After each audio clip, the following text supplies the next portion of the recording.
ഹാർദമായി സ്വാഗതം ചെയ്യുന്നു. ഇന്നത്തെ പരിപാടിയുടെ അധ്യക്ഷം വഹിക്കുന്നത് നമ്മുടെ സംഘടന എന്ന് പറയുന്ന ഒരു കമ്മിറ്റി ഇന്ത്യയിലെ ജനങ്ങളുടെ ആരോഗ്യം സംബന്ധിച്ച് അത് ബ്രിട്ടീഷുകാർ പോകുന്നതിന് മുമ്പ് തന്നെ പോകുന്ന ഒരു സന്നാഹങ്ങളൊക്കെ ഒരുക്കുന്ന സമയത്ത് തന്നെ നമ്മുടെ നാട്ടുകാരുടെ ആരോഗ്യം സംബന്ധിച്ച് നിലവിലുള്ള സർക്കാരിന് ബോധ്യപ്പെടുകയും അത് വളരെ മെച്ചപ്പെട്ട രീതിയിൽ കോർ കമ്മിറ്റി എന്ന് പറയുന്ന ഒരു കമ്മിറ്റി നിയമിക്കുകയും ആ കമ്മിറ്റിയാണ് നമ്മുടെ നിലവിൽ നമ്മുടെ രാജ്യത്തുണ്ടായിരിക്കുന്ന താലൂക്ക് ആശുപത്രികൾ, പ്രാഥമിക ആരോഗ്യ കേന്ദ്രങ്ങൾ, സബ് സെന്ററുകൾ, ഇത്തരം സ്ഥാപനങ്ങൾ നടപ്പിലാക്കണമെന്നും അത് നമ്മുടെ ജനസംഖ്യ അനുസരിച്ച് ഓരോ സംസ്ഥാനങ്ങളിലും അനുസരിച്ച് നിർമ്മിക്കണമെന്നും അതിനുവേണ്ടി സർക്കാർ വളരെ നല്ല രീതിയിൽ സാമ്പത്തികമായി ചെലവാക്കുകയും അങ്ങനെ 70 ആകുമ്പോഴത്തേക്ക് നമ്മുടെ നാട്ടിലെ എല്ലാം കേരളത്തിൽ മാത്രമല്ല ഇന്ത്യയിലെ ഒട്ടുമിക്ക സംസ്ഥാനങ്ങളിലും താലൂക്ക് ജില്ലാ ആശുപത്രികൾ വന്നു, സബ് സെന്ററുകൾ, അതുപോലെ തന്നെ സ്വകാര്യ സ്ഥാപനങ്ങളും ഉണ്ടാകുന്നത്. നമുക്ക് കുറെ കമ്പനികൾ അങ്ങനെയാണ് നമ്മുടെ ഇന്ത്യ ലോകരാഷ്ട്രങ്ങളുടെ ഫാർമസ്യൂട്ടിക്കൽസിന്റെ കയറ്റുമതി കേന്ദ്രമായി ഇന്ത്യ മാറി. അപ്പൊ നമുക്ക് ഈ ഇന്ത്യയിലെ പ്രധാനപ്പെട്ട ഏറ്റവും വലിയ തെളിവ് എന്ന് പറയുന്നത് നമ്മുടെ എയ്ഡ്സ് പോലെയുള്ള രോഗങ്ങൾ വന്നപ്പോൾ എയ്ഡ്സിന്റെ മരുന്ന് കണ്ടുപിടിക്കുന്നു, അത് വിദേശത്ത് വ്യാപകമായ ആവശ്യം വരുന്നു. ഇന്ത്യയിലാവട്ടെ എയ്ഡ്സിന്റെ മരുന്നിന്റെ പേറ്റന്റ്, അന്ന് എയ്ഡ്സ് പ്രത്യേക രോഗം വരുമ്പോൾ ആ മരുന്ന് ആർക്കും ഉത്പാദിക്കാവുന്ന രീതി വരുന്നു. ഇന്ത്യയിലെ കമ്പനികൾ അത് ഉത്പാദിപ്പിക്കുകയും ആഫ്രിക്ക അടക്കമുള്ള കമ്പനികൾക്ക് നമ്മൾ രാജ്യങ്ങളിലേക്ക് നമ്മൾ കയച്ചേക്കുക. അങ്ങനത്തെ ഒരു വലിയൊരു പാരമ്പര്യം. WHO ആവട്ടെ ഇന്ത്യയിലെ സാങ്കേതിക മികവിന്റെ അടിസ്ഥാനത്തിൽ WHO പോലും എയ്ഡ്സിനെ മരുന്ന് വാങ്ങിയത് 80 കാലങ്ങളിൽ ഇന്ത്യയിൽ നിന്നായിരുന്നു. അത്ര വലിയൊരു പാരമ്പര്യം നമുക്കുണ്ട്. അതായത് ഈ 80ഓടുകൂടി നമുക്ക് എല്ലാവർക്കും അറിയുന്ന പോലെ ആഗോളവൽക്കരണം വരുന്നു. 90കളാകുമ്പോഴത്തേക്ക് അതിന്റെ ക്ലൈമാക്സ് വരുന്നു. നമ്മുടെ പൊതുമേഖലാ സ്ഥാപനങ്ങളിൽ നിന്നും സർക്കാർ പിന്മാറുന്നു. സർക്കാർ ആകട്ടെ പിന്നെ വേറെ ആരോഗ്യത്തിന് പഴയ പോലെ താല്പര്യം കാണിക്കാത്ത അവസ്ഥയായിരുന്നു. ഈ ഗ്യാപ്പിലേക്കാണ് നമ്മുടെ കോർപ്പറേറ്റ് ആശുപത്രികൾ കടന്നു വന്നത്.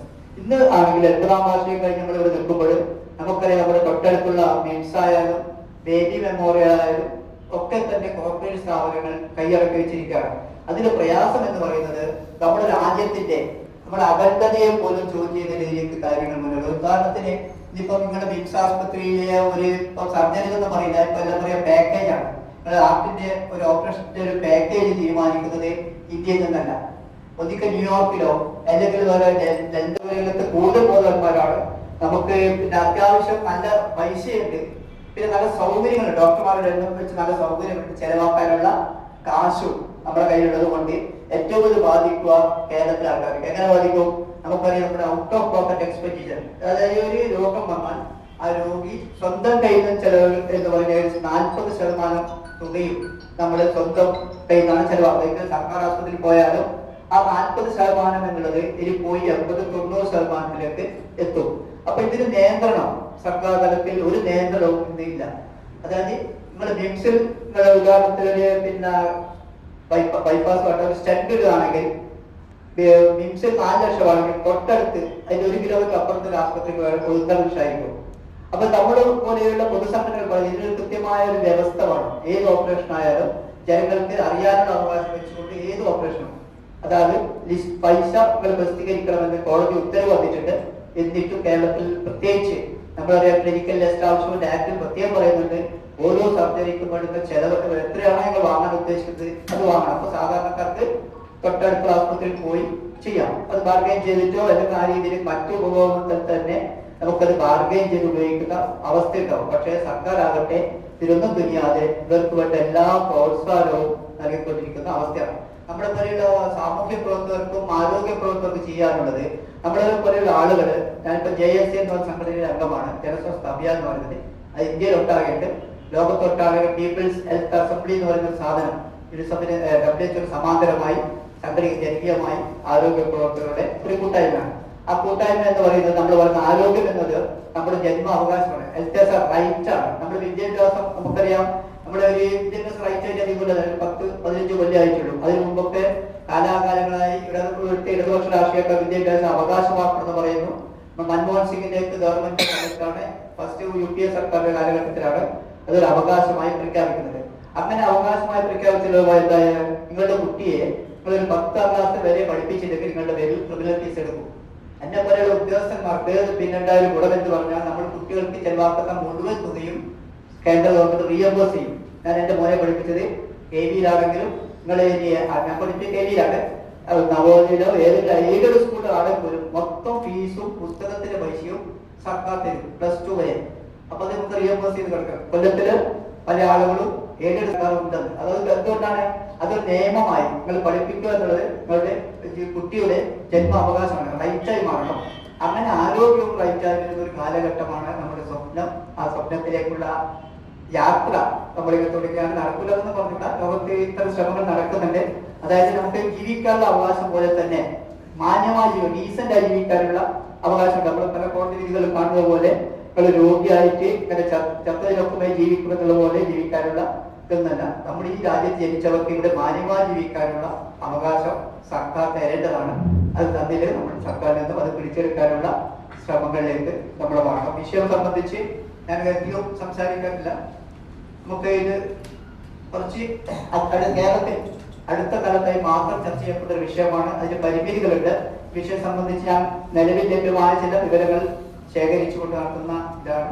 അപ്പൊ പ്രധാനമായി നമ്മൾ ഉദ്ദേശിക്കുന്നത് ഈ കോർപ്പറേറ്റ് വൽക്കരണമെന്ന് നമ്മൾ ഉദ്ദേശിക്കുന്നത് ആരോഗ്യ സേവന മേഖലകളിലെ സ്വകാര്യ കോർപ്പറേറ്റ് കമ്പനികളുടെ നിയന്ത്രണവും സ്വാധീനവും അതിന് വളരെ വ്യാപകമായി വർദ്ധിച്ചിരിക്കുകയാണ്. ആശുപത്രികൾ മൊത്തം അത് ലാഭകേന്ദ്രീകൃത സ്ഥാപനമായി മാറും. അതേസമയം തന്നെ അവിടെ രോഗികൾ എന്ന് പറയുന്നത് കൺസ്യൂമർ, നമ്മൾ സാധാരണ കച്ചവടപ്പുരയെ പോലെ തന്നെ ഒരു കൺസ്യൂമർ ആലോചന ചെയ്യാം. അത് മൊത്തം നമ്മുടെ നാട്ടിലെ ചികിത്സാ ചെലവ് വർദ്ധിക്കാൻ സഹായിക്കും. മറ്റൊന്ന് അനാവശ്യമായ പരിശോധനകൾ. അതായത് അത് പ്രചരണത്തിലൂടെ നമ്മുടെ മനസ്സിലേക്ക് ഇങ്ങനെ അടിച്ചേൽപ്പിക്കും. ഓൾ ബോഡി ചെക്കപ്പ് എന്ന് പറയുന്ന സാധനം നമുക്ക് വരുമ്പോൾ സാധിക്കും. നമ്മുടെ ആരോഗ്യ രംഗത്ത് അടുത്ത കാലത്ത് കേരളത്തിലെ സർക്കാർ ആശുപത്രികളിൽ ചെറിയ പ്രശ്നങ്ങളുണ്ട്. കേരള സർക്കാർ ആശുപത്രികളിൽ ചെറിയ എന്തെങ്കിലും ഇഷ്യൂ ഉണ്ടായാൽ ഒരു കുട്ടിയെടുത്ത തുണിയില്ലെങ്കിൽ അത് പത്രങ്ങൾക്ക് വലിയൊരു ന്യൂസാണ്. അപ്പൊ അവര് ബോധപൂർവമായി കോർപ്പറേറ്റുകളെ സഹായിക്കാനുള്ള പല പദ്ധതികളും അത് കോർപ്പറേറ്റ് നേരിട്ട് ചെയ്യുന്നതാണ്. കോർപ്പറേറ്റുകൾ നമ്മൾ അറിയാതെ ഇത്തരം ഒരു ഇഷ്യൂ ഉണ്ടായാൽ അതിന് നമ്മൾ പിടിച്ചു കാര്യം കേരളത്തിന് മൊത്തം ആശുപത്രി മോശമാണെന്നും ആളുകൾ അങ്ങോട്ട് പോകണ്ട എന്നുള്ളൊരു ധ്വനി സമൂഹത്തിൽ അവർ ഉണ്ടാക്കിയെടുക്കും. അതിന് ഫലമായി എന്തായി ഉള്ളതും പോവും. നമ്മുടെ ആരോഗ്യ നിസ്വാർത്ഥമായ കുറെ ഒറ്റപ്പെട്ട സംഭവങ്ങളില്ല എന്നല്ല, ചികിത്സാ പിഴവ് നടക്കാം. പൊതുവെ ലോകത്തിലൊട്ടാകെ 10% ചികിത്സാ പിഴവ് ഈ രംഗത്ത് നടക്കാം. കാരണം എല്ലാവരും മനുഷ്യരാണ്. ഇനി മനുഷ്യർ പോയി റോബോട്ടിക് ആണെങ്കിൽ തന്നെ ഇപ്പൊ റോബോട്ടിക് ചികിത്സയാണ് കോർപ്പറേറ്റിൽ വരുന്നത്. കോർപ്പറേറ്റിൽ ഇപ്പോ അമേരിക്കയിൽ നിന്നുകൊണ്ട് നമ്മുടെ മിംസ് ആശുപത്രിയിലെ ഓപ്പറേഷൻ അവർ ചെയ്യും. അതിന് പൈസ കൂടുതൽ വാങ്ങുന്നുണ്ട്. അപ്പൊ അടുത്ത സാമ്പത്തിക ബാധ്യതയിലേക്ക് ആരോഗ്യം എന്ന് പറയുന്നത് നമുക്ക് ഇനി എന്താ പറയാ വലിയൊരു ചെലവിലേക്ക് പോകുന്നത്. ഇതിന്റെ പ്രതിവിധി എന്ന് പറയുന്നത് നമ്മൾ ഒരു വഴിയായിട്ട് പൊതു ആരോഗ്യ സംവിധാനങ്ങൾ നമ്മളെ ശക്തിപ്പെടുത്തണം. പിന്നെ ഇത് നിയന്ത്രണം വരുന്നത് കുറച്ചൊക്കെ നമുക്ക് ചെയ്യാം. ഇപ്പൊ നിയന്ത്രണം എന്ന് പറഞ്ഞാൽ ആ ലിസ്റ്റ് ഇപ്പൊ ഓരോ രോഗത്തിനും പൊതുവായ രോഗങ്ങൾ ഹാർട്ട് അറ്റാക്ക് വന്ന ആളുകൾക്ക് ബൈപ്പാസ് ചെയ്യണമെങ്കിൽ അതിന്റെ ഏകദേശം ഒരു തുക, ഒരു എക്സ്റേക്ക് തുകയിടാം, CT സ്കാനറിന് തുകയിടാം. അതൊക്കെ പരസ്യപ്പെടുത്തും സുപ്രീം കോടതി പറഞ്ഞിട്ടും നമ്മുടെ സർക്കാർ അക്കാര്യത്തിൽ ഇതുവരെ ഒന്നും ഇടപെട്ടിട്ടുണ്ടെന്നാണ് സത്യം. നേരെ ഒറ്റപ്പെടല്ലോ പയ്യന്നൂർ നമ്പ്യാർ അറിയാം. പയ്യന്നൂർ നമ്പ്യാർ ഒരു ആശുപത്രി ഉണ്ട്. അയാൾക്ക് ഡെന്റിസ്റ്റ്, അയാളിപ്പോ കോസ്മെറ്റോളജി ഡോക്ടറാണ്. അയാൾക്ക് അത് ഭയങ്കര അതായത് അയാൾ ചെയ്യുന്ന വർക്ക് എന്ന് പറഞ്ഞ കോസ്മെറ്റോളജിയാണ്. പൊതുവെ സെലിബ്രിറ്റികൾ മൂക്ക് പിന്നെ നീളം കൂട്ടണിക്കല് അല്ലെങ്കിൽ ഈ ചീക്ക് കവിളിലേക്ക് പോരെങ്കിൽ ആ കവിള് വലുതാക്കി തരും. കഴുത്ത് ഇവിടെ ഇങ്ങനെ കുറച്ച് കഴിയുമ്പോൾ നമുക്കറിയാം ഇതൊക്കെ വയസ്സുകൊണ്ടോടെ ഇങ്ങനെ തൂങ്ങിപ്പോകും. അങ്ങനെ തൂങ്ങുന്ന ആളുകളുടെ ഇത് നേരത്തെ നിർത്തി ചെയ്യും. മൂക്കെല്ലാണെങ്കിൽ നമ്മൾ അടിച്ചു പൊട്ടിച്ച് പ്രത്യേക ഷേപ്പ് ഏതാണോ വേണ്ടത് എന്ന രീതിയിൽ അതിന്റെ വീഡിയോ ഇൻസ്റ്റാഗ്രാമിൽ ഇഷ്ടംപോലെ വരുന്നുണ്ട്. കോസ്റ്റ്ലി ആണ്. പക്ഷെ അതൊക്കെ ഞാൻ കണ്ട ഒരു ഗുണം ബോർഡിൽ എഴുതി വെക്കും. നേസൽ തെറാപ്പി 1 ലക്ഷം 2 ലക്ഷം 3 ലക്ഷം ഒക്കെ പറഞ്ഞ് വ്യക്തമായ കാര്യങ്ങൾക്ക് ബോർഡിൽ ആവശ്യമുള്ളവരെ പോയാൽ മതി. അതിന് വലിയ പ്രശ്നമൊന്നുമില്ല. സെലിബ്രിറ്റികൾ വരും, ഓരോ പൈസ അടക്കും. ഞാൻ പറയാൻ മൂക്കിന്റെ ഈ പാലം അടിസ്ഥാനത്തേക്ക് ചെയ്തു കൊടുക്കും 1 ലക്ഷം. അതെന്താ വെച്ചാൽ അത് തെറ്റില്ല. നമുക്ക് അതിൽ അവകാശങ്ങൾ അവിടെ ഉണ്ട്. നിങ്ങൾ വേണമെങ്കിൽ പോയാൽ മതി. ഫിക്സഡ് റേറ്റ് ആണ്. ഇത് നമ്മുടെ മറ്റുള്ള ആസ്പത്രികളുടെ സ്ഥിതി എന്താണ്? നിങ്ങൾ അവരൊരു വില പറഞ്ഞ് അവസാനം എല്ലാം ചെയ്ത് കഴിഞ്ഞാലാണ് പറയും 3.5 ലക്ഷം പറയും. അതേ സാധനം നിങ്ങൾ കോർപ്പറേറ്റ് ഹോസ്പിറ്റൽ ചിലപ്പോൾ 1.5 ലക്ഷം ചെയ്യും. വലിയ വ്യത്യാസമൊന്നുമില്ല. നിങ്ങൾക്ക് കിടക്കട്ടെ ബൈസ്റ്റാൻഡർ സുഖം ഒഴിച്ചാൽ ബാക്കി രണ്ടും ഒന്നാണ്. രോഗിയെ സംബന്ധിച്ചോളം രണ്ടും സെയിം ആണ്. അപ്പൊ ഇനി മറ്റൊരാണ്. അപ്പൊ ഇതൊക്കെ ഇപ്പൊ ഇത് വളരാനുള്ള ഒരു ഘടകം എന്താ ഇൻഷുറൻസ് ആണ്. ഇൻഷുറൻസ് എടുക്കുക എന്ന് പറയുന്നത് നമ്മുടെ നാട്ടില് ഒരു ഫാഷൻ മാത്രമല്ല അനിവാര്യമാണ്. കാരണം ഇത്രയും ചികിത്സ വരുമ്പോൾ നമുക്ക് ഇൻഷുറൻസ് ഇല്ലാതെ നടക്കില്ല. ഇൻഷുറൻസ് കമ്പനികളാവട്ടെ ഇത് വെച്ചിരിക്കുന്ന പ്രീമിയം വർദ്ധിപ്പിക്കും. അത് ഈ ഇൻഷുറൻസ് കമ്പനി അത് എല്ലാം ചേർത്തിട്ടാണ് ഇത് പറയുന്നത്. അപ്പോൾ നമ്മൾ നേരത്തെ സൂചിപ്പിച്ച പോലെ തന്നെ ആയുഷ്മാൻ ഭാരതിൽ നമ്മൾ 9,500 കോടി ചെലവാക്കുന്നുണ്ട്. അത് ഇൻഷുറൻസ് ആണ്. അത് നേരത്തെ സുഹൃത്തുക്കളെ മറ്റവർക്കാണ് കിട്ടുക. നിലവിൽ നമ്മുടെ 200 പേഷ്യന്റാണ് ഇന്ത്യയിൽ ആവറേജ് ഒരു ഡോക്ടർ ഉള്ളത്. അപ്പോൾ ഇത് പ്രത്യേകിച്ച് സംസ്ഥാന വിഷയമായതുകൊണ്ട് തന്നെ കേരളം, തമിഴ്നാട് പോലെയുള്ള സംസ്ഥാനങ്ങളാണ് ഈ രംഗത്ത് കുറെ കൂടി മുന്നിൽ. തമിഴ്നാട് ഇപ്പോൾ കേരളത്തിനോടൊപ്പം നമ്മൾ ഈ ഓടിയെത്തുമ്പോൾ ഈ ലാസ്റ്റ് ലാബ്സിൽ മത്സരിക്കാൻ വലിയ പണിയാണ്. കേരളവും തമിഴ്നാടും തമ്മിൽ കടുത്ത മത്സരമാണ് ആരോഗ്യ രംഗത്ത്. തമിഴ്നാടും വളരെ മുന്നേറിയിട്ടുണ്ട്. കാരണം സൗത്ത് ഇന്ത്യൻ സംസ്ഥാനങ്ങളിൽ ആദ്യം കേരളമായിരുന്നു ഫസ്റ്റ്. ഇപ്പൊ നമ്മൾ ഇവിടെ ഒപ്പം തന്നെ തമിഴ്നാട് എത്തിയിട്ടുണ്ട് എന്നതാണ്. അപ്പൊ ഈ നമ്മൾ ഈ പ്രശ്നങ്ങളൊക്കെ വരുമ്പോൾ നമ്മൾ ഇനി എങ്ങനെ ചെയ്യണം എന്നുള്ളത് സംബന്ധിച്ച് നമ്മളൊരു ധാരണയിലെത്തണം. ഞാൻ അത്യാവശ്യം സ്റ്റേറ്റിലൂടെ ഒന്ന് ഈ പരിപാടി തന്നെ ചുരുക്കി അവതരിപ്പിക്കാൻ ശ്രമിക്കുകയാണ്. നമുക്കൊരു പരിപാടി സമയം എത്തിയാൽ അറിയുന്നതിനും സംശയത്തിലേക്ക് പോകാം. കണക്കുപ്രകാരം ആരോഗ്യ രംഗത്തെ 32 പല വ്യവസായങ്ങളുണ്ട്. നമ്മൾ പൈസക്കാരാവാം. 32 ആളുകൾ ശതകോടീശ്വരന്മാരായത് നമ്മുടെ ഹെൽത്തിൽ ആരോഗ്യവുമായി ബന്ധപ്പെട്ട ബിസിനസ് നിർമ്മാണം നമ്മൾ എന്താ പറയാ ബിൽഡിംഗ് ഒക്കെ 30% ഉണ്ട്. ഈ ഫാഷൻ റീറ്റെയിൽ 15. അപ്പൊ നമ്മുടെ ഏറ്റവും ഇൻവെസ്റ്റ് ചെയ്യാൻ നിങ്ങൾക്ക് പറ്റിയ സ്ഥലം എന്ന് പറയുന്നത് ആരോഗ്യരംഗമാണ് എന്നുള്ളതാണ്. ഇതിൽ 32 ശതകോടീശ്വരന്മാരാണ് നമ്മുടെ ആരോഗ്യരംഗത്തിൽ ഉള്ളത്. നമ്മുടെ കേരളത്തില് ആദ്യമായി തുടങ്ങിയ ഏറ്റവും നല്ല ആശുപത്രി എന്ന് പറഞ്ഞാൽ കിംസ് ആശുപത്രിയാണ്. ഷായ് അബ്ദുള്ള എന്ന് പറയുന്ന കക്ഷിയാണ് ഈ കിംസ് ആശുപത്രിയുടെ പന്തലിച്ച് അതായത് പറഞ്ഞത് അദ്ദേഹം വിദേശ പല രാജ്യങ്ങളിൽ പോയി ആശുപത്രികളിൽ മയോൺ ക്ലിനിക്കിൽ അദ്ദേഹം കാണാൻ പോയി. മയോൺ ക്ലിനിക്കിൽ പോയി അവിടുത്തെ പിന്നെ ആളുകളുടെ സൗകര്യങ്ങൾ അതാണ് അദ്ദേഹം പ്രധാനമായും ആവശ്യപ്പെട്ടത്. അത്ര സൗകര്യമുള്ള ആശുപത്രി തിരുവനന്തപുരത്ത് ഉണ്ടാക്കുന്നു. അങ്ങനത്തെ ആ ആശുപത്രി ഇപ്പോൾ വിറ്റത് കോർപ്പറേറ്റുകൾക്ക് കൈമാറി. അദ്ദേഹം പിന്നെ ബ്ലാക്ക് സ്റ്റോൺ എന്ന് പറഞ്ഞ കമ്പനി എടുത്തു. അവര് ആ റേറ്റ് പണ്ടതായത് ഒരു കുറെ ആളുകൾക്ക് ചില കൺസെഷൻ ഉണ്ട്. വരുന്ന പേഷ്യന്റിന്റെ 20% ആളുകൾക്ക് കൺസെഷൻ റേറ്റിലാണ് ചികിത്സ. ഇപ്പൊ അത് മാറി. ഇപ്പൊ കോർപ്പറേറ്റ്. അപ്പൊ കേരളത്തിൽ പല ഡോക്ടർമാരും ഇത് ചെറുതര തുടങ്ങിയ ആശുപത്രികളാണ് ഇന്ന് മൊത്തം കോർപ്പറേറ്റുകൾ.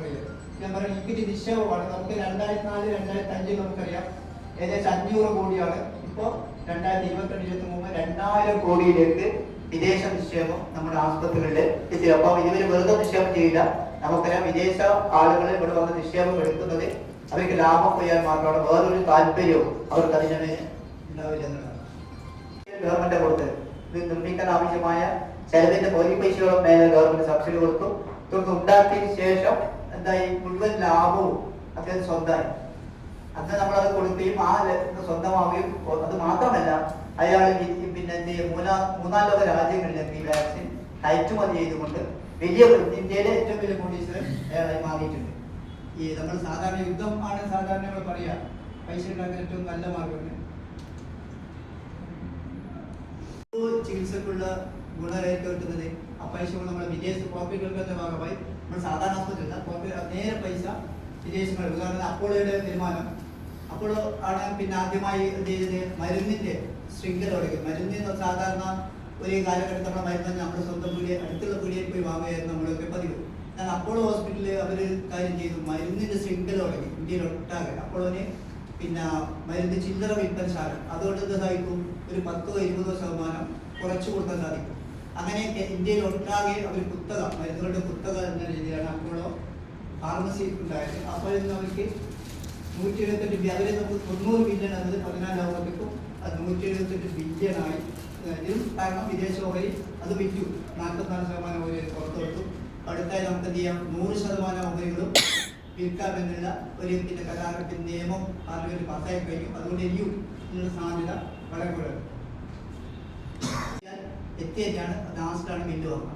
അപ്പൊ ICU പിന്നെ ICUലാണ് അവർ പ്രധാന വരുമാനം. അപ്പൊ ICU എങ്ങനെ ആധുനികവൽക്കരിക്കുന്ന കാര്യത്തിൽ കോർപ്പറേറ്റുകൾ വലിയ പഠനങ്ങൾ നടത്തുകയാണ്. എല്ലാവിധ ആധുനിക സൗകര്യങ്ങളുള്ള ICUകൾ വരാൻ പോവുകയാണ്. അതിനെയും കുറച്ച് പറ്റുള്ളൂ. അപ്പൊ അതുകൊണ്ട് നേരത്തെ പോലെ തന്നെ എന്തുണ്ട് നമുക്ക് നമ്മുടെ ആരോഗ്യം പൈസ ഉണ്ടെങ്കിൽ നിങ്ങൾക്ക് ജീവൻ നിലനിർത്താൻ കഴിയുന്ന ഒരു സാധ്യതയിലേക്ക് നാട് മാറും.